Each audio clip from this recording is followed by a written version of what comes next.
एक एक दिन भारत बर्बादी की तरफ बढ़ रहा है, लेकिन शायद आपको समझ में नहीं आ रहा है। 2022 में कन्हैयालाल की हत्या हुई थी, दिन दहाड़े हत्या हुई थी। हत्यारों ने खुद ही वीडियो बनाया था, वीडियो बना के खुद ही रिलीज किया था। भारत की सबसे बड़ी एजेंसी एनआईए उसकी जांच कर रही है। 3 साल बीत चुके हैं, लेकिन आज तक कन्हैयालाल के हत्यारों की न 100% प्रॉपर्टी जब्त हुई, न कन्हैयालाल के हत्यारों की नागरिकता खत्म हुई, न कन्हैयालाल के हत्यारों को फांसी हुई। जबकि जांच कौन कर रहा है? एनआईए। कोई पुलिस नहीं जांच कर रही है, या लोकल स्टेट पुलिस नहीं कर रही है, सीबीआई सीआईडी नहीं कर रही, एनआईए कर रही है। इसके बाद भी यह स्थिति है।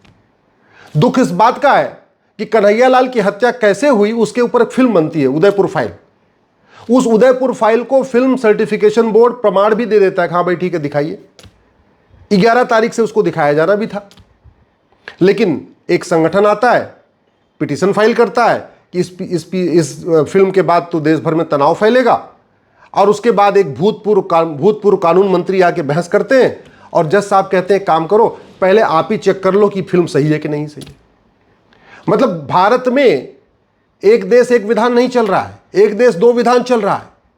शंकर जी का अपमान कराने के लिए फिल्म बनती है, तो जज साहब कहते हैं अच्छा फिल्म सर्टिफिकेशन बोर्ड ने प्रमाण दे दिया ना, ठीक है, फिर हम कैसे रोकेंगे? कोर्ट का इसमें क्या काम है? देवी देवताओं का अपमान करने के लिए फिल्म बनती है, पीआईएल फाइल होती है, जज साहब कहते हैं भाई फिल्म सर्टिफिकेशन बोर्ड ने प्रमाण दे दिया, कोर्ट का काम थोड़ी है, सर्टिफिकेशन बोर्ड ने सर्टिफिकेट दे दिया तो फिल्म चलनी चाहिए।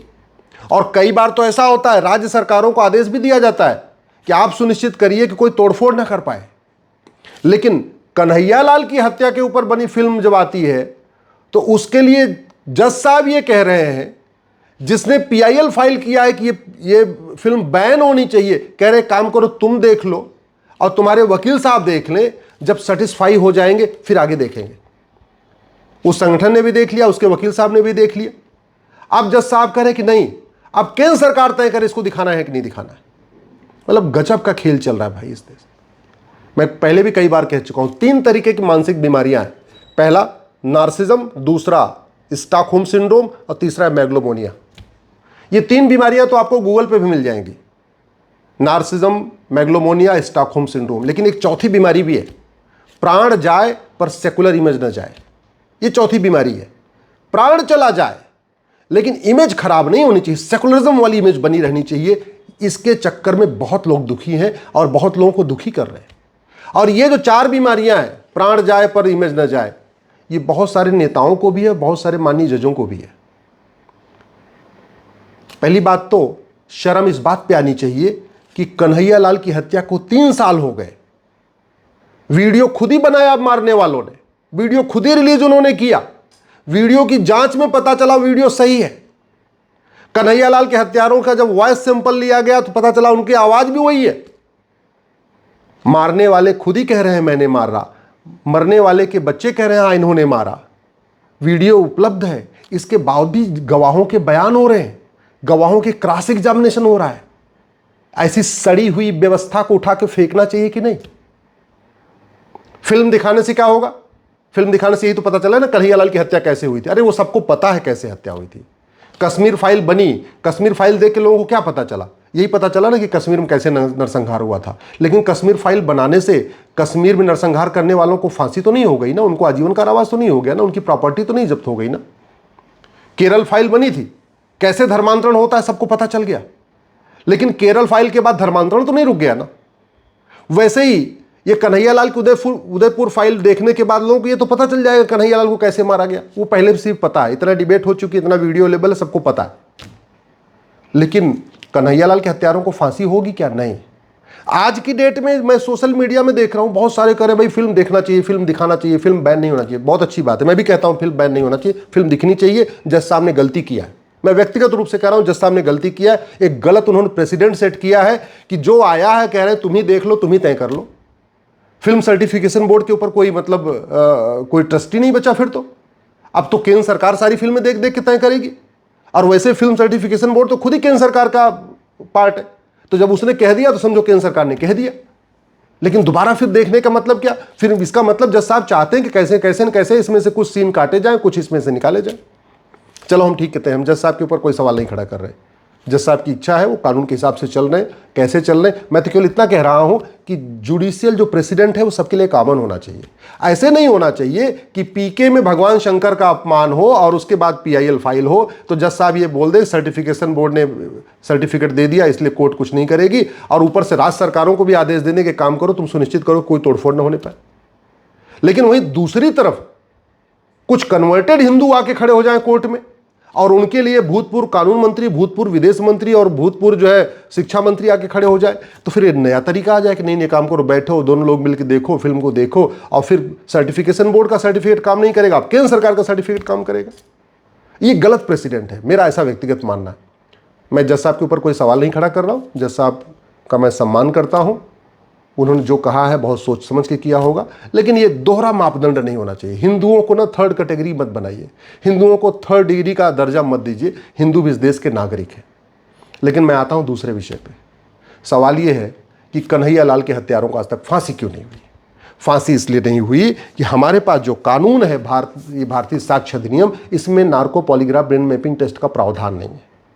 अब वास्तव में अगर आप कन्हैया लाल की हत्या से दुखी हैं तो अपने सांसद विधायक से मिलकर कहिए कि नार्को पॉलीग्राफ ब्रेन मैपिंग कानून इसी संसद सत्र में बनना चाहिए, इस कानून में बदलाव होना चाहिए, narco polygraph brain mapping test अनिवार्य होना चाहिए, ये गवाहों के बयान वाला सिस्टम खत्म होना चाहिए, ये गुलामी की पुलिस व्यवस्था बदली जाए, गुलामी की प्रशासनिक व्यवस्था बदली जाए, गुलामी की न्यायिक व्यवस्था बदली जाए, और लेटेस्ट टेक्नोलॉजी का यूज किया जाए, मॉडर्न टेक्नोलॉजी का यूज किया जाए। अरे हम स्पेस में घूम रहे हैं, मंगलयान बना रहे हैं, चंद्रयान बना रहे हैं, आदित्ययान बना रहे हैं, हमारे वैज्ञानिक पूरी दुनिया का सैर कर रहे हैं, वो पूरे आकाश में घूम रहे हैं अभी कानपुर वाले शुक्ला जी जाके, तो हम कानून नहीं बना सकते क्या?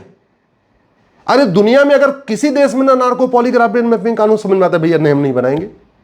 हमारे संविधान में कहीं लिखा हो कि नहीं narco polygraph brain mapping test नहीं बनाना, तभी समझ में आता है। संविधान में कहीं लिखा नहीं कि ऐसा कानून नहीं बनाना, दुनिया के कई देश बना के बैठे, फिर हमारे देश में क्यों नहीं बन रहा है? अगर आप उदयपुर की कन्हैया लाल की हत्या से दुखी है ना, तो अपने सांसद विधायक से कहिए कि ये जो 1861 का पुलिस एक्ट चल रहा है, इस 1861 के पुलिस एक्ट को बदला जाए, पुलिस रिफॉर्म किया जाए, पुलिस चार्टर लागू किया जाए, 1 घंटे के अंदर एफआईआर सुनिश्चित की जाए और 1 महीने के अंदर जांच पूरी किया जाए। ये अपने सांसद से कहिए कि संसद में मुद्दा उठाएं, लोकसभा में भी उठाएं, राज्यसभा में उठाएं। अगर उनको नया कोई कानून बनाने के लिए ड्राफ्ट चाहिए, ड्राफ्ट बना के मैं दे दूंगा। अगर आप वास्तव में चाहते हैं कि भारत में न्याय फास्ट हो, जस्टिस विद इन ईयर हो, जस्टिस फॉर ऑल हो, 1 साल के अंदर मुकदमों का फैसला है, तो अपने सांसद महोदय से कहिए कि संसद में ये मुद्दा उठाएं। ये जो हमने जो कानून बना रखा है आईपीसी की जगह बीएनएस, इसके स्थान पे अमेरिका का फेडरल पिनल कोड लागू किया जाए। मैं गारंटी के साथ कहता हूं, जिस दिन भारत में हम इस बीएनएस के स्थान पे अमेरिका का फेडरल पिनल कोड लागू कर देंगे, 50% अपराध कम हो जाएंगे और सबसे ज्यादा जज साहब की मनमानी खत्म हो जाएगी। इतना क्रिस्टल क्लियर कानून है कि सामने से भूतपूर्व कानून मंत्री, वित्त मंत्री, विदेश मंत्री कोई आके खड़े हो जाए, जज साहब गलत फैसला दे ही नहीं पाएंगे, पक्षपात कर ही नहीं पाएंगे। इतना क्रिस्टल क्लियर कानून है, ये आपको दिखा रहा हूं, ये अमेरिका में यही चलता है। तो अगर देश को आप बचाना चाहते हैं, तो जिहादी हत्या रोकना चाहते हैं, तो कम से कम इस कानून को बदल के फेडरल पिनल कोड लागू करने की मांग करिए। अगर आप चाहते हैं कि भारत में लोगों को सुरक्षा मिले, दोबारा ऐसी जिहादी घटनाएं ना हो, उमेश कोल्हे को दोबारा न मारा जाए, दोबारा किसी कन्हैया लाल को न मारा जाए, दोबारा किसी कमलेश तिवारी को न मारा जाए, तो जस्टिस विद इन ईयर की मांग करिए कि 1 साल के अंदर मुकदमे का फैसला होना ही चाहिए। और उसके लिए वही बताया 1 नेशन 1 पुलिस कोड चाहिए, 1 नेशन 1 पिनल कोड चाहिए, 1 नेशन 1 जुडिशियल कोड चाहिए। जज साहब के लिए अकाउंटेबिलिटी तय करना पड़ेगा कि आपको ज़्यादा गवाहों के बयान के चक्कर में नहीं पड़ना है। नार्को पॉलीग्राफ ब्रेन मैपिंग की जो रिपोर्ट है, उस रिपोर्ट को देखना, उस रिपोर्ट के आधार पर आपको सजा देना है। ये गवाहों के बयान, ये क्रॉस एग्जामिनेशन, फिर गवाह, फिर तारीख, ये सब नहीं चलेगा। आप चाहते हैं कि भारत में व्यवस्था बदले, तो गुलामी की प्रशासनिक व्यवस्था के खिलाफ आवाज़ उठाइए, नई प्रशासनिक व्यवस्था लागू करने की मांग करिए। जस्टिस विद इन ईयर हो जाएगा ना, भारत का बहुत भला हो जाएगा। नहीं तो लोग मरते रहेंगे, फिल्में बनती रहेंगी, मरते रहेंगे, फिल्में बनते रहेंगी। कश्मीर नरसंहार होगा, कश्मीर फाइल बन जाएगी। धर्मांतरण होगा, केरला फाइल बन जाएगी। कन्हैया लाल मरेंगे, उदयपुर फाइल बन जाएगी। उमेश कोल्हे मरेंगे, महाराष्ट्र फाइल बन जाएगी। फिर बंगाल जलेगा तो बंगाल फाइल बन जाएगी। फिर दिल्ली में दंगा होगा तो दिल्ली फाइल बन जाएगी। अगर आपको फिल्म देख देख के मजा लेना है तो भैया फिल्म देखते रहो, कोई बात नहीं, दल गुलामी करते रहो, सांसद विधायक के पास मत जाना। लेकिन वास्तव में अगर अपने बहन बेटियों की चिंता है, अपने आने वाली जनरेशन की चिंता है, तो थोड़ा दल गुलामी छोड़िए, जाके सांसद विधायक से कहिए कि संसद विधानसभा में justice with in year, justice for all लागू करने की मांग करें।